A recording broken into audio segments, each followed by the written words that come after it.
வெள்ளாட்டை ஈரல் இவ்வளோ தான் கிடச்சிச்சு. முன்னக்கூடியே இதை சொல்லி வச்சா தான் கிடைக்கிது. இப்போ இந்த செவரட்டியும் ஈரலும் கிடைக்கிறதே இல்லை. சொல்லி வச்சா தான் கிடைக்கிது. இவ்வளோ தான் கிடச்சிச்சு. இதை சுருக்கமாக எப்படி வைக்கிறதுன்னு பார்ப்போம்.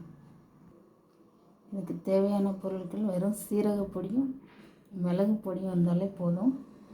ரெண்டையும் வச்சு அழகாக செஞ்சிடலாம். செம்ம டேஸ்ட்டாக இருக்கும். குழந்தைங்க கூட விரும்பி சாப்பிடுவாங்க.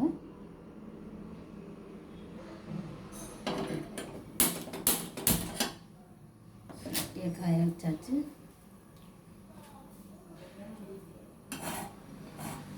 சட்டி காஞ்சிருச்சு.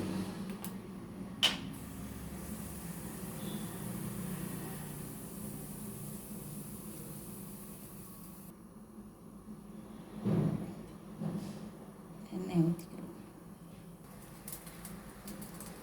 சோம்பு கொஞ்சமாக போட்டுக்கிறோம். பட்டை இலை,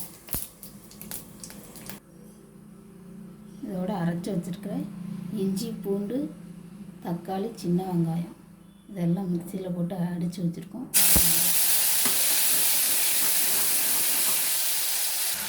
வெங்காயம் வதங்கும்போது இதோட மிளகு பொடி,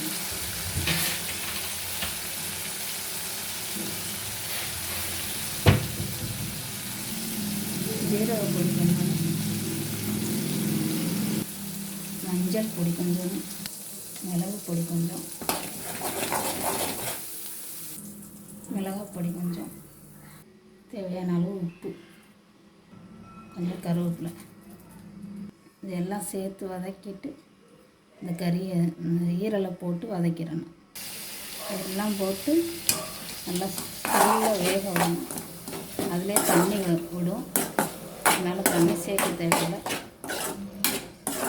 வேறு எதுவும் கலர் பொடி எதுவும் சேர்க்க வேண்டியது. ஒரு சிலருக்கு இந்த மசாலா எதுவுமே தேவையில்லை அப்படின்னா சும்மா கூட வரட்டி எடுக்கலாம். அது குழந்தைங்க விரும்பி சாப்பிட மாட்டாங்க. இந்த மாதிரி செஞ்சு கொடுத்தோம்னா கண்டிப்பாக குழந்தைங்க விரும்பி சாப்பிடுவாங்க. ஏன்னா காரமும் இருக்கும். அந்த மாவு மாதிரி ஆகி நல்லா விரும்பி சாப்பிட்றதுக்கு தோதாக.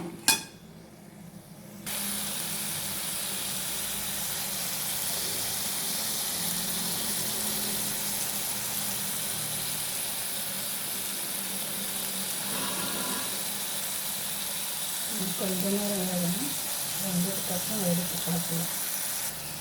வெந்துருச்சாலும் எப்படி தெரிஞ்சுக்கிறதுன்னு ஒரு பீஸ் அப்படி நசுக்கி பார்த்தோம்னாலே தெரியும் நமக்கு வெந்துருச்சான்னு. நல்லா நசுங்கிட்டுனா வெந்துருச்சுன்னு அர்த்தம். அப்படியே எடுத்துடுவாங்க. சுவையான ஈரல் தயார்.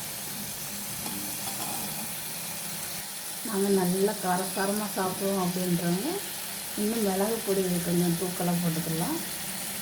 மிளகு பொடி மட்டுமே போதும், அவ்வளோ ஒரு டேஸ்ட்டாக இருக்கும். ஈரல் கிரேவி ரெடி.